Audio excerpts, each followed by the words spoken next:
au moins une fois par semaine à ces sessions. Ces sessions, elles ont pour titre, ou en tout cas, elles ont l'intention de, de, de, de nous aider à rentrer en amitié avec nos émotions. Ingrid Rinpoche dit souvent qu'il s'agit de devenir amis avec notre esprit, de devenir amis avec notre esprit singe. Et aujourd'hui, que nous traversons cette période particulière, que nous naviguons un peu à vue, je dirais, un peu comme dans la brume et dans le brouillard des mers et des océans, il s'agit pour nous de voir comment on peut rester présent à toutes les émotions qui nous traversent. Avant de poursuivre, je voudrais dire un grand merci à Raphaël pour m'avoir aidé cette semaine. Depuis une semaine que ce projet a été mis en place. Techniquement, on a fait de nombreux essais. J'ai transformé ma chambre en studio d'enregistrement, c'est amusant. Et, voilà, je voudrais juste le remercier pour ça. Je vous remercie aussi de votre patience parce qu'il va falloir être extrêmement patient avec la technique et nous ferons comme nous pourrons. Et je vous demande donc, dans la mesure du possible, de garder votre micro éteint. Donc pour commencer, je vais guider une petite session de méditation, en fait assez courte, probablement pas plus d'une dizaine de minutes, parce qu'on a réfléchi avec les instructeurs que c'était sans doute ce qui correspondait davantage au format des méditations en ligne. Et donc par la suite, on pourra commencer à explorer le contenu du programme. Voilà.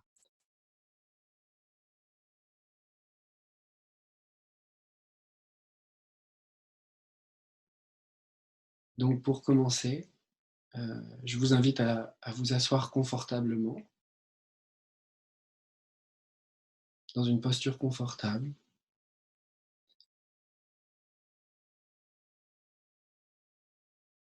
Essayez de vous sentir connecté avec la terre, avec le sol sur lequel vous êtes assis. Si vous êtes assis sur une chaise, essayez de sentir pleinement le sol sur lequel se posent vos pieds. L'idée en ces temps un peu perturbés, c'est d'arriver à trouver les moyens de rester ancré au fond sur ce qui ne s'effondre pas, c'est-à-dire le sol sur lequel on peut marcher, sur lequel on peut s'asseoir pour méditer.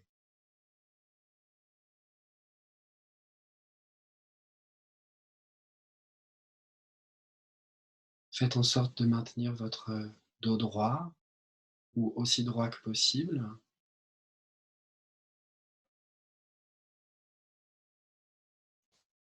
Et en même temps, laissez les muscles de votre corps détendus.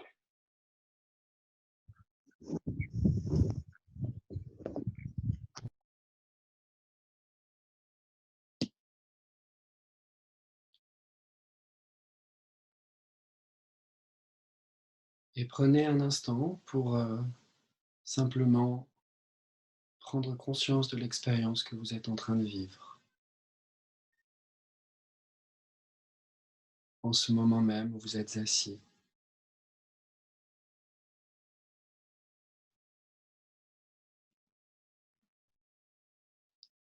Et dans cet espace et dans cette détente,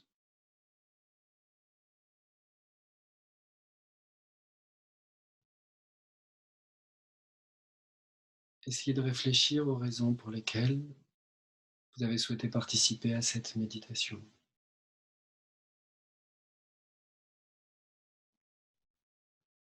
À ce qui a motivé votre désir de vous connecter les uns aux autres pendant cette période particulière.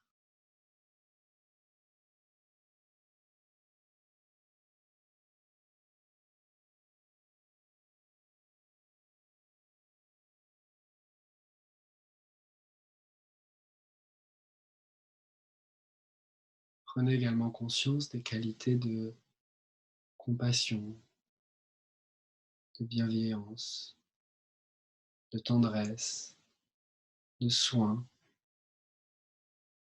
de désir de vous sentir mieux, qui vous ont conduit également à participer à cette session de méditation.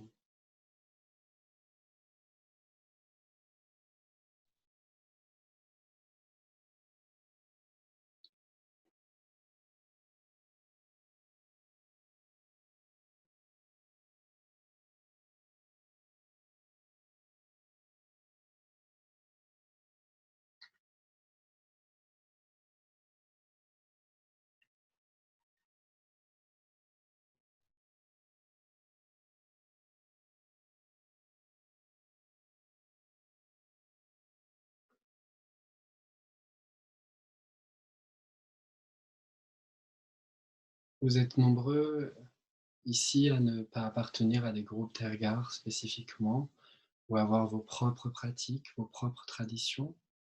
Et donc c'est à ce moment-là que vous pouvez, en silence, formuler les différents vers, les différentes prières, les différentes phrases que vous connaissez et qui peuvent, d'une certaine façon, traduire votre aspiration à la pratique, à la méditation.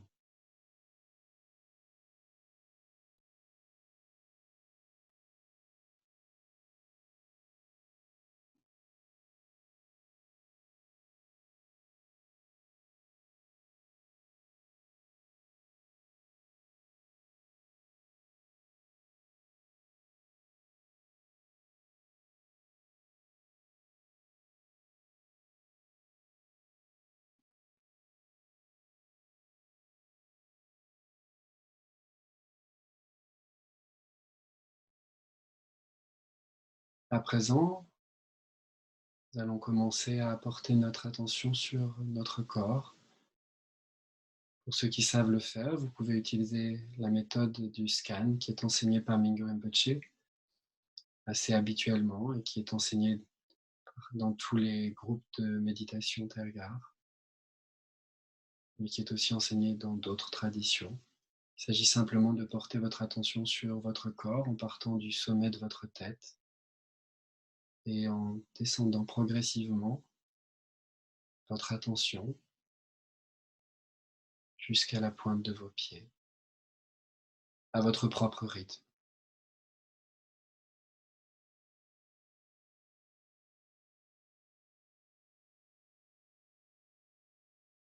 Si vous sentez des tensions, par exemple au niveau des épaules, n'hésitez pas à bouger légèrement. Si elles s'estompent, tant mieux. Si elles ne s'estompent pas, laissez-les être et continuez à observer les sensations de votre corps progressivement tout au long de ce scan.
Et à présent, portez votre attention sur les sensations extérieures qui se manifestent,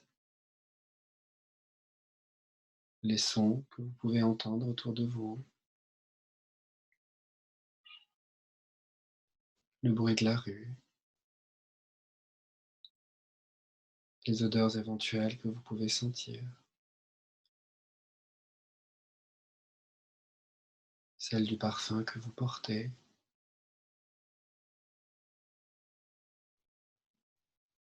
celle du repas que votre voisin ou votre voisine est en train de préparer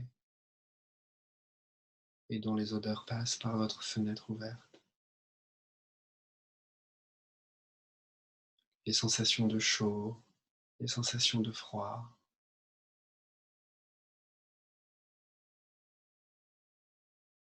Voyez combien la conscience peut embrasser tous les phénomènes quels qu'ils soient,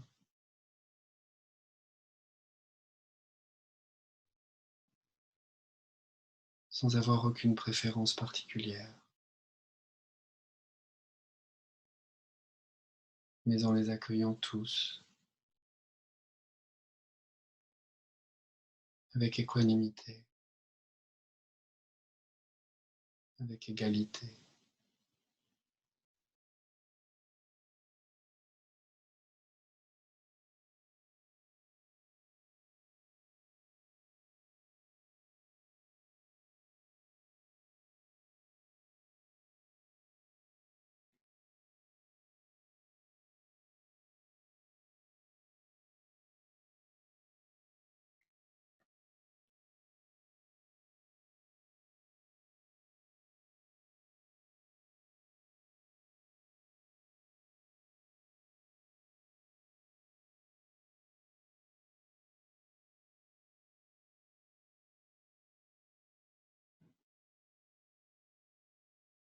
Voyez combien la conscience peut embrasser tous les phénomènes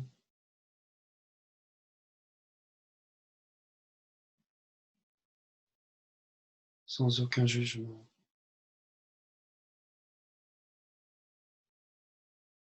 libre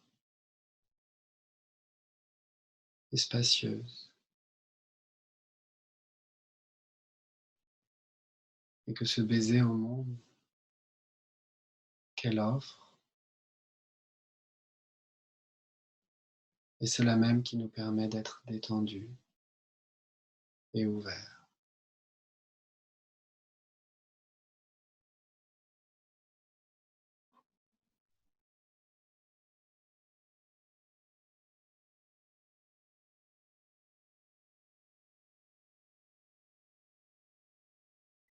À présent, ouvrez lentement les yeux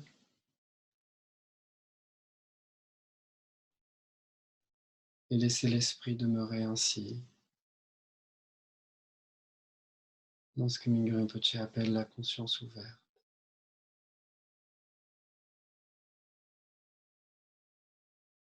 Dans cet espace libre et vaste où tout est possible.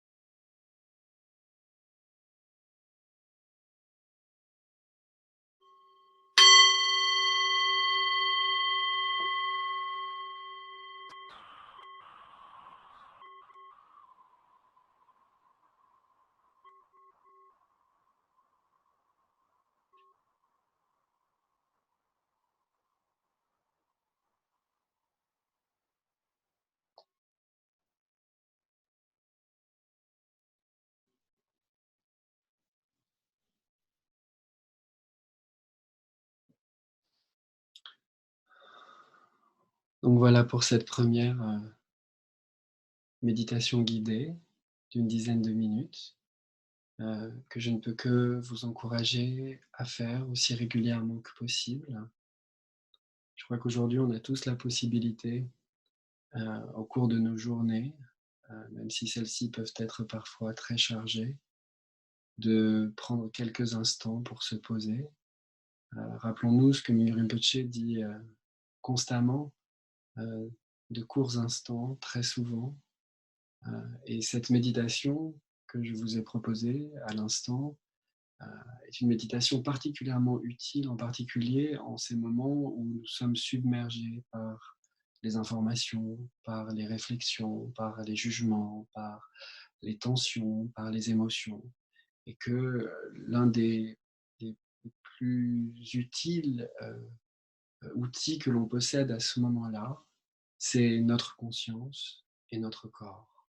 Et Si bien qu'il peut vraiment nous être utile de manière régulière de prendre quelques minutes. Là, la session de méditation, la période de méditation a duré une dizaine de minutes, mais au cours de la journée, n'hésitez pas à prendre 4-5 minutes et de la même manière à porter votre attention sur vos sensations physiques, sur ce qui se manifeste dans votre corps, qu'il s'agisse de tension, qu'il s'agisse de dureté, et laissez simplement cette dureté, cette tension ou ces émotions être dans le champ de votre conscience, sans jugement. Comme Rinpoche le répète très souvent, il n'y a absolument pas besoin de les rejeter, ni même de les suivre. Il s'agit simplement pour nous d'en être conscients et de voir dans notre corps comment celles-ci peuvent se manifester. Qu'est-ce qui dans mon corps me dit aujourd'hui que je suis tendu, que j'ai peur, que je suis anxieux, que je suis frustré, que je suis triste, que je suis ému. Si bien qu'au moment où l'émotion va surgir, on aura pris l'habitude de relier cette émotion à une sensation physique sur laquelle on aura plus de facilité à porter notre attention. Et alors, on aura la possibilité d'être moins emporté, d'être moins bouleversé, ou en tout cas d'être bouleversé, mais présent à ce bouleversement.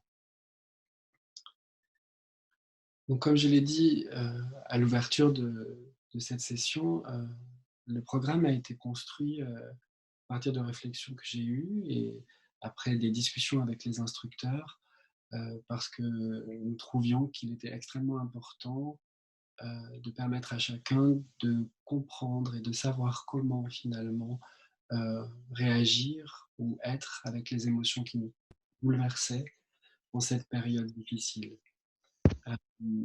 Si bien que le contenu de ces enseignements est libre de droit. On l'a fabriqué à partir de vidéos qui sont accessibles à tous sur le Tergar Learning Center. Pour y accéder, il suffit d'ailleurs de s'enregistrer gratuitement et vous aurez accès à toutes les vidéos mensuelles de Mingyur Rinpoche depuis très longtemps maintenant et qui sont postées et traduites. Et il s'agit de très courts enseignements mais qui sont pour moi très très enrichissants. Et donc la première de cette vidéo, elle porte sur l'une des manières d'entrer en relation avec ses émotions. Donc ce que je vous suggère, c'est que nous allons d'abord commencer par regarder cette vidéo et puis par la suite, nous pourrons en discuter ensemble. Avant de lancer la vidéo, Raphaël, j'aimerais juste savoir si certains d'entre vous ont éventuellement des questions. Et s'ils ont des questions, alors à ce moment-là, il s'agit de lever la main dans le chat et on pourra vous donner la parole. Une petite chose à vous dire, c'est que ces sessions en ligne, elles sont en fait extrêmement intéressantes pour nous tous parce que le fait de devoir prendre la parole pour poser une question ou le fait même d'écrire la question dans le chat, pour ceux qui le souhaiteraient, ça permet de mieux cibler peut-être les questions que nous aurions et les interrogations que nous aurions et pour lesquelles nous chercherions ensemble des réponses. Donc voilà, donc je veux bien prendre quelques minutes pour répondre aux questions, à une question ou à deux questions. Il y a plus de 100, il y a 130 personnes aujourd'hui, donc c'est difficile de savoir, de répondre à tous, mais en tout cas, je ferai de mon mieux.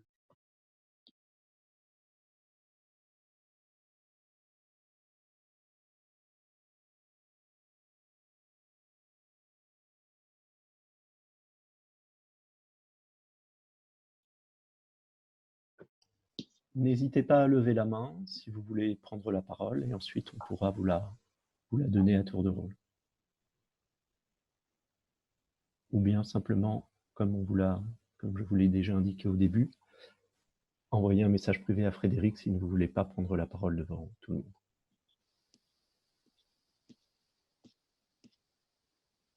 Ok.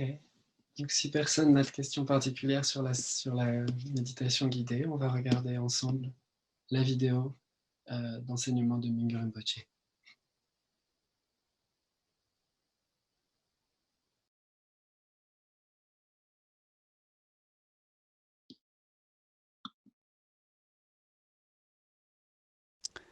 So normally, in the Tibetan Buddhist meditation tradition, we have 3 ways to deal with emotion. So what we call abandoning, transforming, and seeing the nature of the emotion. So there's 3. So the first one is the basic, abandoning. So when we feel the emotion, what we have to do is don't let control by emotion. You bring the awareness and you notice and you catch the emotion. So then you let go the emotion. So main important for this is you try to abandon emotion. Try to get away from the emotion. And try many ways. Also reasoning. Okay, emotion, what is the result? If you follow the emotion, what is the problem? If you're free from emotion, what are the benefits? For, let's say, anger, hatred. So what is the result of hatred? You're not happy. You make others not happy. And when you're having hatred, more than 90% whatever you see is not real, not true. So you try to make reason. And then you try to be aware of yourself. Whenever the anger comes, you try to practice antidote, maybe compassion, maybe emptiness. Try to get rid of that emotion, get rid of anger, and you tell yourself, I'm not going to angry, I'm not going to angry. So that's the basic idea, which is abandoning the emotion.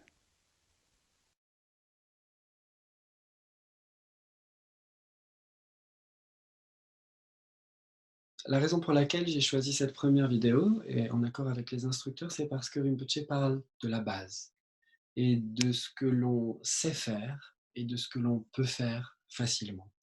Et aussi surprenant soit l'expression, Rinpoche nous dit bien ici que l'une des manières d'entrer en relation avec les émotions, c'est d'abandonner l'émotion. Donc il n'y a rien de négatif dans le terme ici abandonner. Il n'y a rien non plus de violent à entendre dans le terme d'abandonner.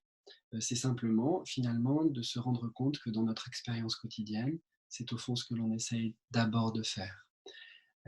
Donc, avant de pouvoir discuter davantage, on va ensemble faire ce que Rinpoche nous demande de faire toujours lorsque l'on fait des sessions de méditation, c'est-à-dire qu'on va faire des groupes de discussion. Donc pour ces groupes de discussion, vous allez recevoir un pop-up sur votre écran et il va s'agir simplement pour vous de cliquer sur OK. Et on va se retrouver, moi-même, je vais me retrouver avec 3 autres personnes et on va pouvoir répondre à une série de questions. Cette série de questions, elle va apparaître dans le chat, mais je vais les dire de vive voix et ceux qui souhaitent les noter peuvent évidemment les noter. Mais la première des questions, et qui est celle pour moi qui est la plus importante, c'est qu'est-ce que ça signifie pour vous, dans votre vie, abandonner les émotions? Est-ce que vous avez la sensation d'avoir déjà essayé de faire ça? Est-ce que vous avez déjà fait ça? Et je suis quasiment certain que vous avez déjà essayé de faire ça. Et dans quelle mesure cette méthode, elle a fonctionné ou elle fonctionne? Qu'est-ce qui vous paraît utile dans cette méthode telle qu'elle est décrite par Mingyur Rinpoche, très brièvement?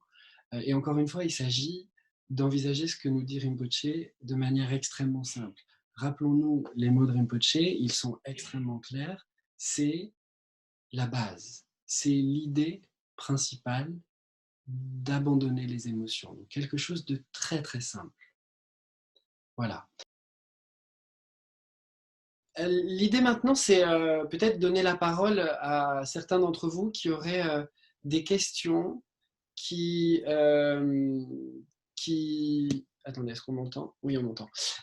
Des questions qui auraient émergé suite à vos discussions. Et donc, pour ce faire, il suffit simplement de lever la main et Raphaël vous donnera la parole. Donc, merci de considérer qu'il y a une centaine de personnes qui sont parmi nous. Donc, essayez de formuler vos questions de manière assez brève pour qu'on puisse avoir le temps d'en prendre autant que possible, en fait. Voilà. Donc, est-ce que, Raphaël, est-ce que c'est toi qui... Oui. Je vais donner la parole à Pascal. Vas-y Pascal, normalement. Oui, bonjour à tous. Bonjour. La question qui nous a un peu perturbé pendant l'échange, c'était le terme abandonné, qu'on trouvait un peu violent, et voire même un peu contradictoire avec tout ce qu'on a entendu de Mingyo sur justement faire ami avec ses émotions. Or, comme j'ai dit tout à l'heure en rigolant, on n'abandonne pas un ami. Voilà. Est-ce que tu peux développer un peu ce point-là? Ouais. L'idée de cette vidéo, c'est de voir ce que l'on a tous. C'est-à-dire que, comme je l'ai dit tout à l'heure, quand on a construit ce programme, qui va s'étendre sur 6, 7, 8 semaines peut-être, c'était dans l'idée d'ouvrir ce programme à tout le monde. Donc à des personnes qui peuvent avoir médité depuis très longtemps et des personnes qui ne méditent pas du tout. Et d'utiliser les ressources disponibles qu'on avait, et en particulier cette vidéo qui nous introduit à une première manière de rentrer en relation avec les émotions qu'est-ce que ça peut vouloir dire pour nous d'abandonner ces émotions. Beaucoup de personnes utilisent le terme de laisser aller, mais c'est juste un plus joli mot, plus doux peut-être qu'en réalité abandonner. Lorsque Rinpoche, dans sa vidéo, en fait, que vous pouvez d'ailleurs revoir sur le site, Rinpoche il dit que abandonner, c'est la première des étapes. C'est finalement ce que l'on fait habituellement, ce que l'on a eu l'habitude de faire. Et à quel but? Dans quel but? Dans le but de nous montrer qu'il y a quelque chose en nous qui est capable déjà de rentrer en relation avec l'émotion. Parce que si on abandonne l'émotion, ou si on a l'intention d'abandonner l'émotion, on s'engage dans un processus qui vise à abandonner cette émotion. Qu'il s'agisse de faire disparaître cette émotion, de s'en défaire, etc., etc. Et de montrer qu'en chacun de nous existe cette capacité de d'abord ressentir l'émotion, puisque pour abandonner l'émotion, il faut qu'auparavant on l'ait déjà ressentie, et de voir que dans l'expérience qu'on en fait, il y a cette présence dont parle toujours Mingyur Rinpoche. Cette présence qui est finalement fondamentale dans la mesure où elle est toujours là pour nous, et c'est ce sur quoi on peut toujours s'appuyer. De la même manière, Rinpoche dans la vidéo dit il s'agit de laisser aller l'émotion. Et en fait, c'est ce que lui appelle aussi abandonner. L'idée, elle est on veut tous se débarrasser de l'émotion, quelle que soit la violence du terme, enfin, quelle que soit la connotation violente que le terme ait. Dans la réalité des choses, j'ai beau être un très grand pratiquant ou un petit pratiquant, moi, mon but, c'est de m'en débarrasser de ces émotions. On a beau me dire être ami avec les émotions, mais moi, ma réalité aujourd'hui, c'est celle-ci. Et l'une des questions dans le groupe qui a été intéressante, c'était, ça a évoqué une chose qui pour moi est importante, c'est l'honnêteté. Je crois qu'il y a une chose fondamentale dans ce que nous vivons aujourd'hui et ce que nous traversons, qui nous invite à être honnêtes avec la manière dont nous pratiquons et dont nous appliquons les enseignements. Dans son livre, Mingyur Rinpoche, dans son dernier livre, In Love with the World, enfin ça c'est le titre américain ou anglais, Rinpoche dit que la plupart des débutants dans la pratique, ils commencent avec l'idée que la méditation, c'est supposé être paisible. Et lorsqu'ils se sentent paisibles, ils arrivent à la conclusion qu'ils sont en train de faire les choses correctement. Et puis, à un moment donné, évidemment, il y a des pensées un peu qui commencent à perturber, qui commencent un peu à nous perturber, ou des émotions qui commencent à jaillir. Et puis, ces pensées et ces émotions, elles vont être identifiées, on pourrait dire, comme un problème. Et la réalité, c'est qu'on n'aime pas du tout les perturbations, on n'aime pas être perturbé, on n'aime pas les obstacles. Et donc, on commence à établir des sortes de préférences un peu duelles entre ce qu'on aime et ce qu'on n'aime pas. La méditation, c'est le calme, être dans le calme avec les émotions, et c'est ne pas être perturbé par les émotions. Donc, ce que nous, on souhaiterait, et ça c'est une métaphore que Mingyur Rinpoche utilise dans son livre, c'est on voudrait absolument être dans cet océan calme et paisible qui n'a pas de vagues. Et lorsque les vagues apparaissent, eh ben, alors on ne peut plus du tout méditer. Et le problème, c'est qu'évidemment, on a même la sensation que si les vagues apparaissent, alors on ne médite pas bien. Mais en fait, ce qu'il faut savoir, c'est que les vagues, elles vont continuer à venir et à venir et à venir et à venir. Et c'est de cette manière que l'on perçoit le changement. On peut rentrer en relation avec ces vagues, en fait, comme étant des monstres qui nous menacent, ou on peut essayer de les repousser. Mais finalement, on va par la suite appliquer des techniques de méditation pour les dompter. On pourrait dire que abandonner les émotions, c'est s'engager déjà dans ce chemin qui est d'utiliser des techniques pour s'en défaire, puisque ultimement, on veut s'en défaire si on est honnête avec soi-même. Mais on le sait, on peut aussi très bien réfléchir à des concepts et se dire oui, mais ces émotions sont impermanentes, ces émotions sont vacuïtées, ces émotions n'existent pas. Mais la réalité, elle est simple, c'est que moi, je veux toujours m'en débarrasser. Et j'ai beau me dire que ces émotions, elles sont vacuïtées, elles n'existent pas, moi, ce que je ressens, c'est que je veux m'en débarrasser, c'est que je veux m'en défaire. Et c'est, Rinpoche le dit dans son message, il dit que c'est ça déjà la première étape, c'est-à-dire la prise de conscience qu'on veut se débarrasser de nos émotions. Ce désir-là d'être heureux et ce désir de ne pas souffrir.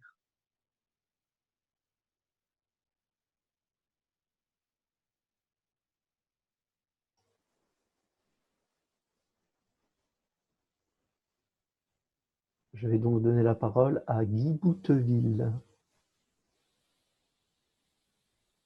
Oui. Oui, bonjour.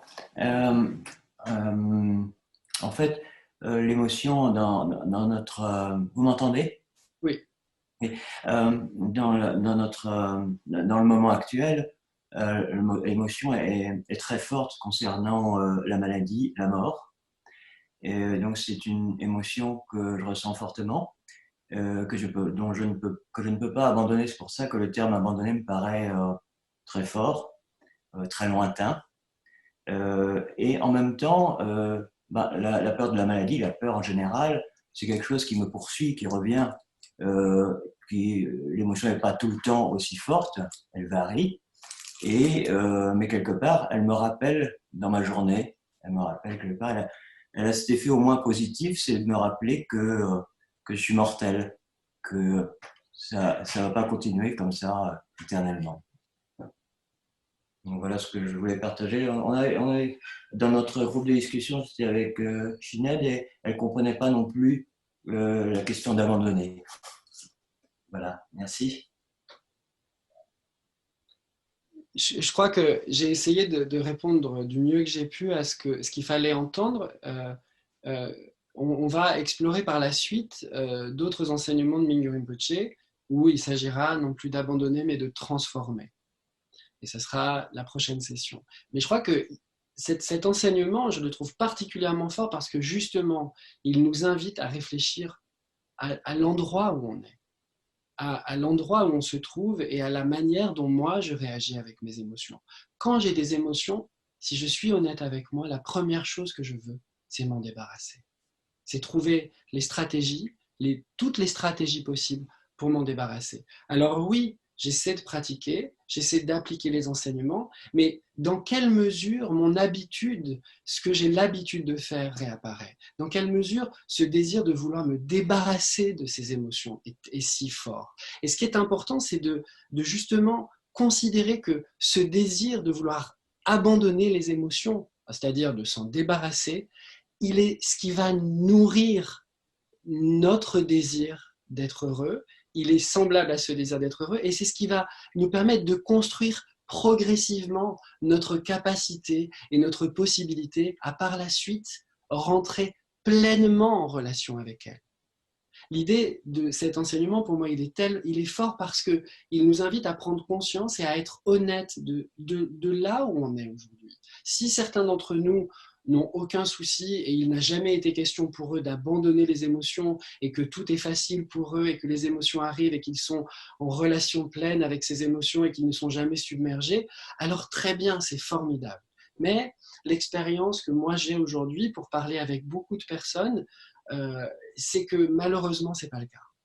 Malheureusement, ces émotions, elles, comme tu l'as dit, elles nous submergent en ce moment. Ça peut être la peur, ça peut être l'anxiété, ça peut être la frustration, et qui qu'on soit, quel que soit notre degré de pratique. On peut avoir reçu les plus profonds enseignements sur le Mahamudra, sur la vacuité, sur la vision pure, mais si on n'est pas honnête déjà aujourd'hui avec la manière dont on ressent les choses et dont on est avec les émotions, alors il ne sera pas possible d'entrer en relation réelle avec elles.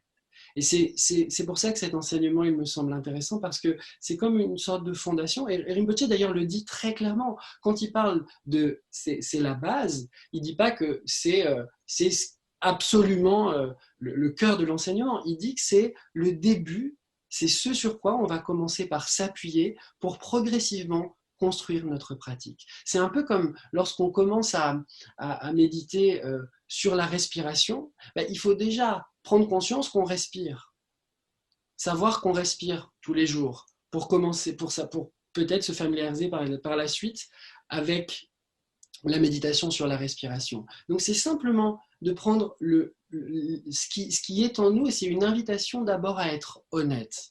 Et là, encore une fois,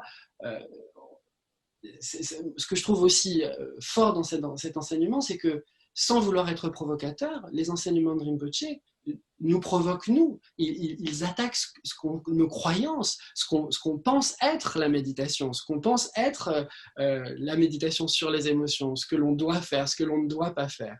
Et c'est pour ça qu'il est aussi intéressant pour nous de voir cet enseignement-là.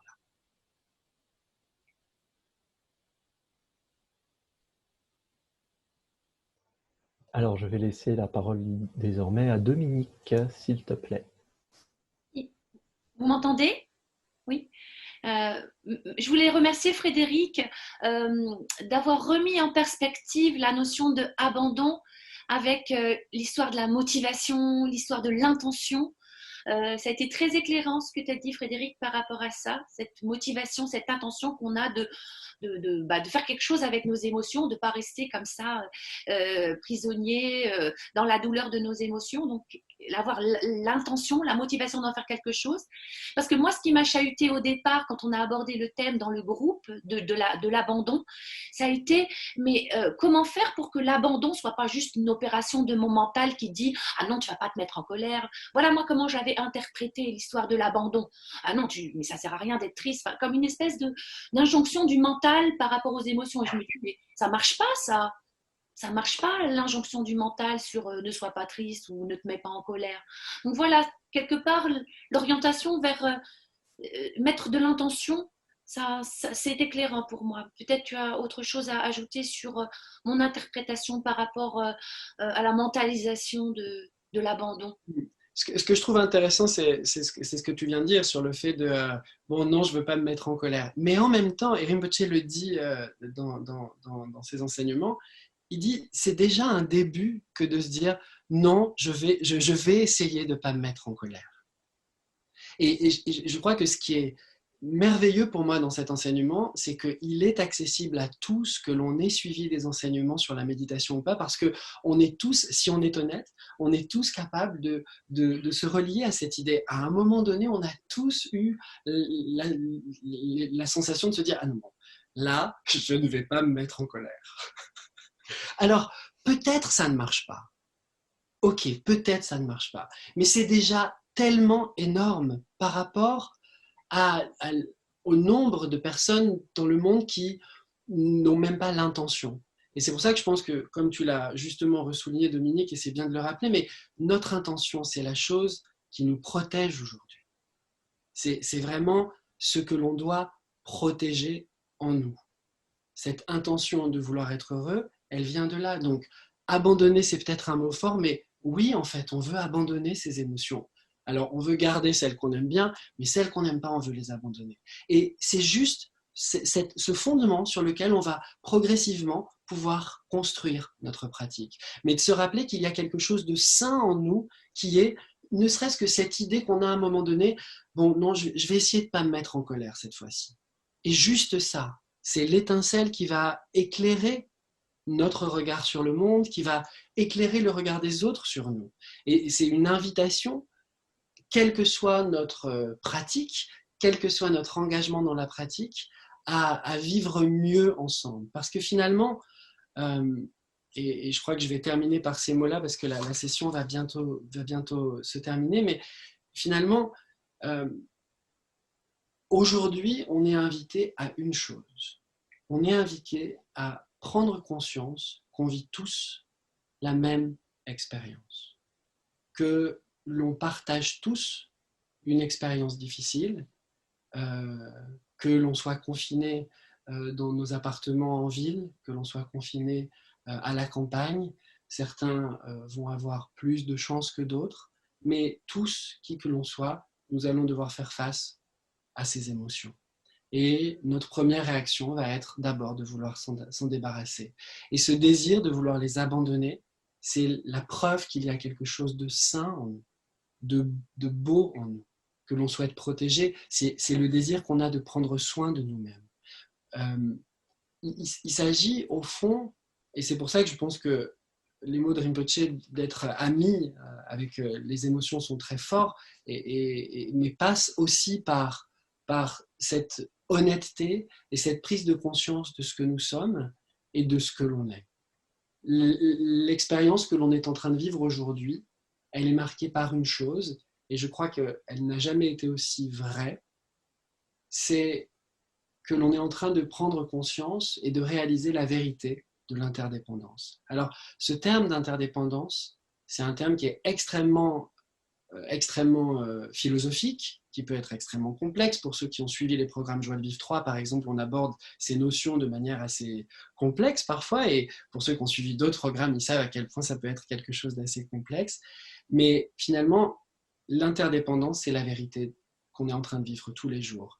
Et Tim, qui est l'un de nos instructeurs, disait dans un de ses enseignements que c'est même pas tant l'interdépendance que la dépendance. En fait, on est en train de prendre conscience aujourd'hui que l'on est dépendant les uns des autres, que l'on dépend tous l'un de l'autre, que tout ce que j'ai, que tout ce que je sais, que tout ce que j'expérimente dans le monde, que ma santé, le fait que je puisse être en sécurité, l'amitié que je vis, l'amour que je vis, l'eau que je peux boire aujourd'hui, elle est un cadeau qui m'est offert parce que quelqu'un a fait cela pour moi. Et d'une certaine manière, on peut dire qu'on est tous là à expérimenter cette gentillesse, cette amitié, cette bonté au milieu du chaos absolu des émotions qu'on est en train de vivre. Et donc, encore une fois, le but de ces sessions, elle est vraiment de nous inviter à prendre quelques instants. Et je dirais que les seules choses qu'on a à faire au cours de la semaine, c'est finalement suivre cette petite méditation guidée que j'ai faite au début de l'enseignement et de simplement prendre conscience de son corps. Parce que notre esprit se chargera de gérer les émotions comme il a l'habitude de le faire.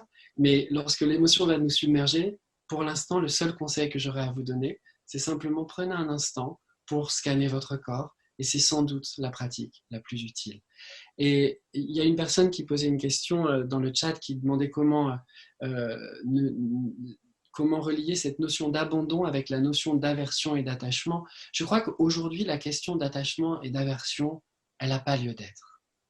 Je crois que, encore une fois, cet enseignement, il nous invite à être le plus simple possible et le plus honnête possible. Et de voir à quel point il y a en nous tant de richesse, quel que soit le chemin spirituel qu'on ait accompli dans le monde aujourd'hui. Quelle que soit la pratique que l'on ait accompli, quelle que soit notre tradition spirituelle, et c'est la raison pour laquelle on n'a pas souhaité lire la prière d'aspiration, ou qu'on ne va pas nécessairement lire la dédicace, mais quelle que soit notre pratique, on a ce trésor qui est déjà simplement cette honnêteté qu'on est capable d'avoir vis-à-vis de nous-mêmes et d'avoir vis-à-vis de notre pratique. Voilà. Donc, la session va toucher à sa fin. Donc, je vais...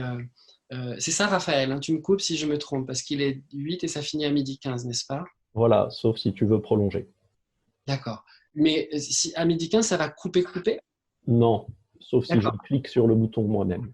D'accord. Donc, je vais au moins essayer de conclure correctement pour tous. Euh, euh,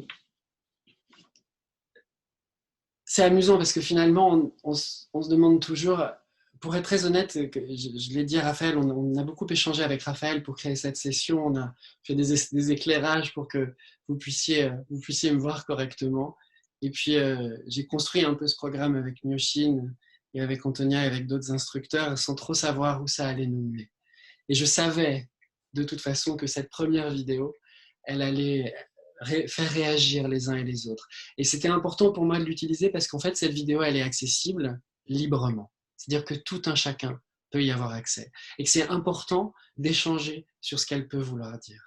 Et donc, je disais tout à l'heure où commencer ou où terminer. Je ne sais plus très bien finalement s'il y a un début et une fin à tout ça. Mais ce qu'il faut savoir, c'est que le seul conseil que j'aurais à vous donner, c'est ces deux rappels. La première chose, c'est que nous avons l'occasion de prendre conscience que nous vivons tous la même chose et que nous partageons tous ce désir d'être heureux. Aujourd'hui, probablement plus que jamais. Et la deuxième chose, c'est que vous avez tous été capables de vous connecter aujourd'hui, quels que soient les aléas techniques et technologiques que vous avez pu rencontrer, ce qui veut dire que vous êtes dotés de capacités absolument éblouissantes et que vous pouvez enfin ajouter une petite pierre blanche du côté de vos qualités et enlever une petite pierre noire du côté de vos défauts. Et encore une dernière chose, rappelez-vous toujours que vous pouvez être conscient, que vous pouvez être présent et que cette présence, awareness, ce que Rinpoche appelle awareness, cette présence, c'est fondamentalement l'essence de la méditation. Donc, je vous souhaite à tous un très beau dimanche. Je vous invite tous à prendre quelques instants quand cette vidéo s'arrêtera pour respirer et vous réjouir d'avoir passé du temps tous ensemble, d'avoir été reliés tous ensemble. Et je vous dis pour ceux qui seront là mercredi, à mercredi, où on reverra ensemble cette vidéo et on pourra ensemble approfondir notre réflexion sur les enseignements de Mingyur Rinpoche. Mille merci à tous, prenez soin de vous. Ok ? À bientôt.